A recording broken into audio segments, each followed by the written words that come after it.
Twins 喺深圳出席活動，除咗預告即將推出全新國語專輯同寫真集，仲即席獻唱新歌。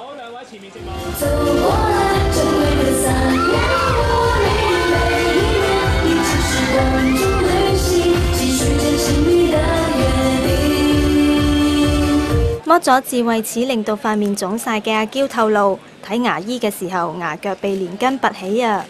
係啊，四隻腳都係哇！呢個掹嘅時候咧，佢好似將我成個頭扯出嚟。我係啊，將我成條頸嗰啲筋咧，完全係扯起晒。哇！我要自己撳住咯。我今日同佢講，一係你喺呢邊塞啲棉花咧，佢話等佢 balance 啲冇咁因為佢幫佢喺呢一邊，一係就我喺呢一邊塞棉花咯，睇得冇感覺。